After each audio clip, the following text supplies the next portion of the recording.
Today, we're reimposing all sanctions that were previously lifted under the nuclear deal. This includes sanctions on energy, banking, shipping, and shipbuilding industries. Since the Trump administration came into office, we've done 19 rounds of sanctions, targeting 168 Iranian entities. Today's sanctions will accelerate the rapid decline of international economic activity in Iran since the implementation of our strategy in May. Since that time, since back in May, over 100 companies have withdrawn from Iran or canceled plans to do business there. It should be noted that if a company evades our sanctions regime and secretly continues sanctionable commerce in the Islamic Republic, the United States will levy severe, swift penalties on it, including potential sanctions. I promise you that doing business with Iran in defiance of our sanctions will ultimately be a much more painful business decision than pulling out of Iran and it being connected to Iran entirely.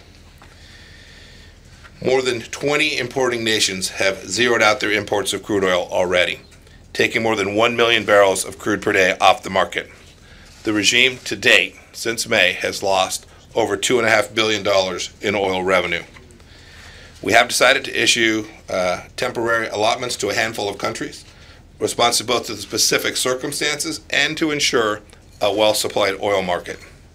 The U.S. will be granting these exemptions to China, India, Italy, Greece, Japan, South Korea, Taiwan, and Turkey.